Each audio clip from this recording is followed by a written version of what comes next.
revealed yet. That is something we will know very soon. Mohammed Deif is only one part of the organization structure of the Hamas. Take a look.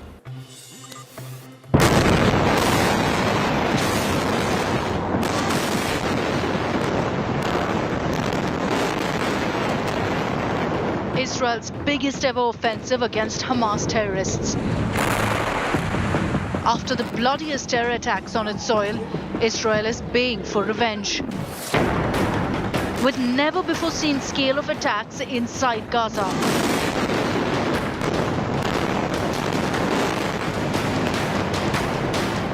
And this man, Mohammed Deif, is one of the prime targets in the Israeli terror hunt. Deif, notoriously called the Guest, is believed to be the mastermind of the coordinated terror attacks.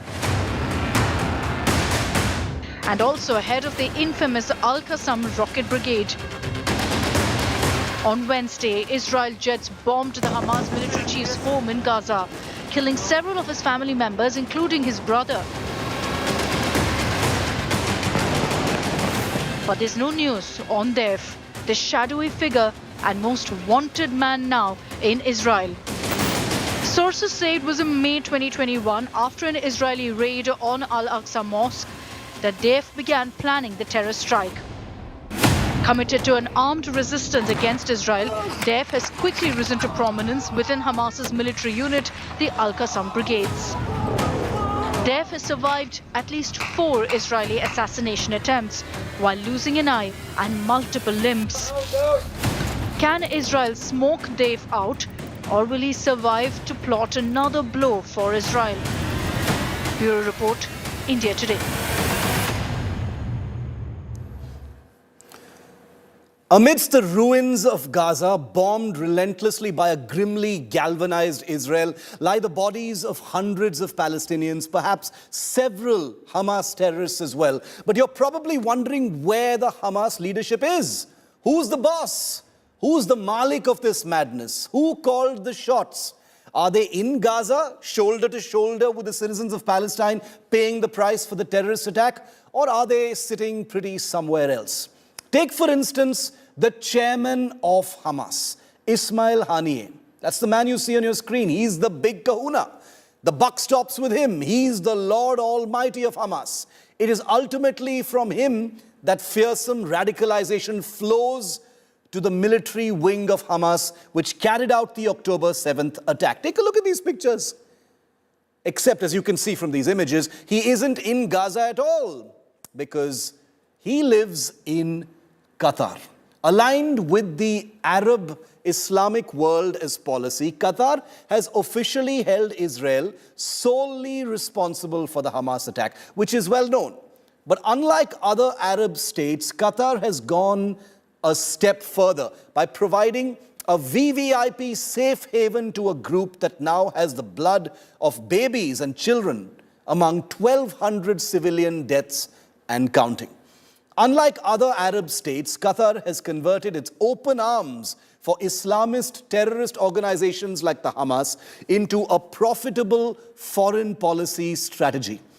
Provide them safe haven, become the port of call for all communications from such terror organizations via networks like Qatar's state-owned Al Jazeera, and then when things explode like they just have, step up and offer to mediate. Just take a look at the organization of the Hamas. None of them are known to still be in Gaza, where their people, the people they claim to be theirs, are dying. Either their locations are unknown, or they're sitting pretty in Qatar or Egypt or Turkey or elsewhere.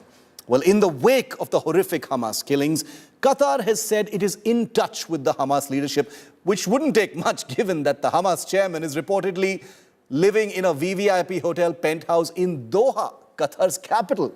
There are unverified videos like the ones you just saw doing the rounds of Hamas leaders enjoying coverage of the attack sitting in their foreign safe houses. The amazing thing is Hamas officially is the government of the Gaza Strip, and it has been broadcasting messages telling citizens in Gaza not to leave. Now, there are two morbid jokes here, viewer.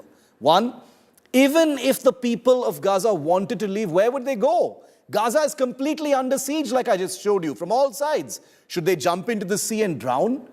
The biggest joke of all is that men like Ismail Haniyeh, sitting in Qatar, issues calls for resistance while safely out of range of all of those Israeli bombs, in the protection of a tiny Arab state that will have a lot of explaining, hopefully, to do now.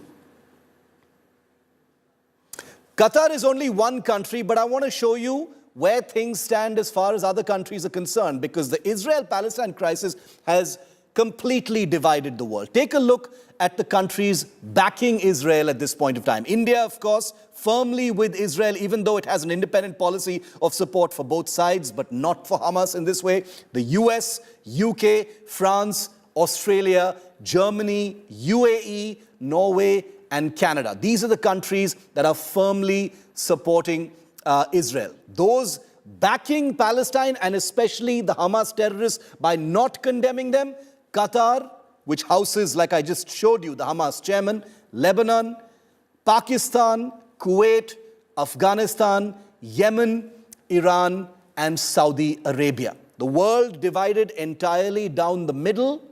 I've just shown you who supports Israel and who supports Hamas, because at this point of time, there can be no disclaimers over what it means to not mention Hamas in your condemnation.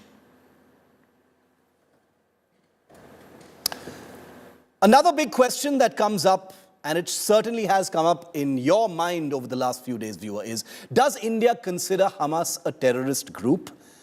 If not, why not? And does India plan to officially designate Hamas a terrorist group? I'm going to try and answer this question because I've been thinking about it ever since Congress MP Shashi Tharoor said this when he was asked a direct question about whether his party considers Hamas a terrorist group. I'm not going to get into how the Congress party's official statement doesn't even mention terrorism. But first, listen to what Dr. Tharoor said on India Today.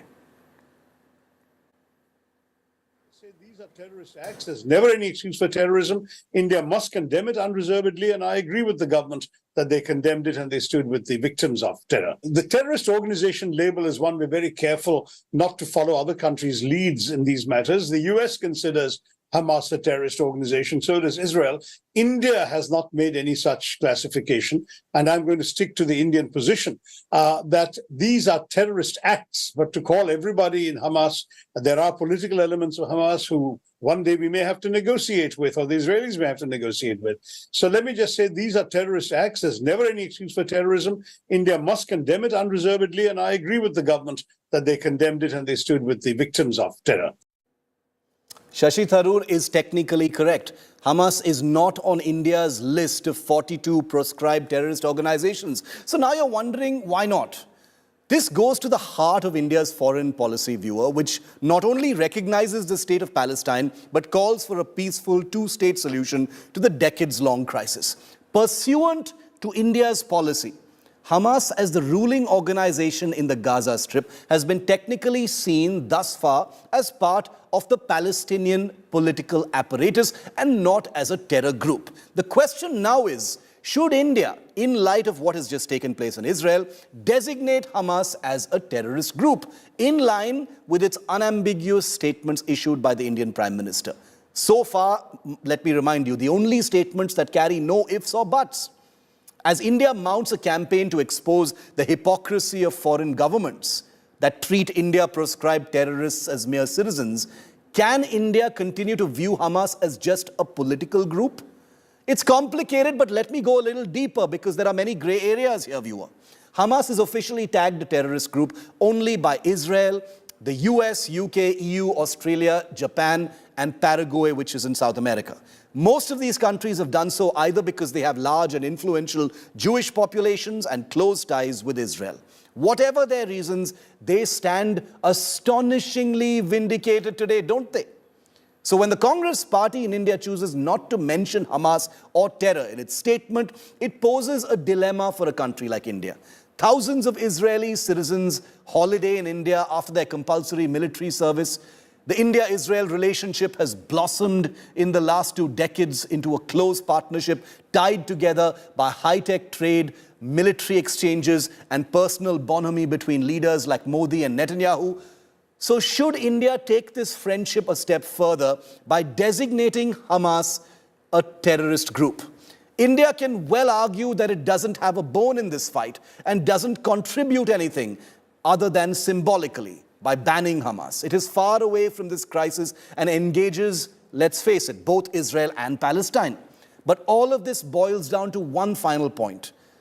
After the October 7th attack, can anyone call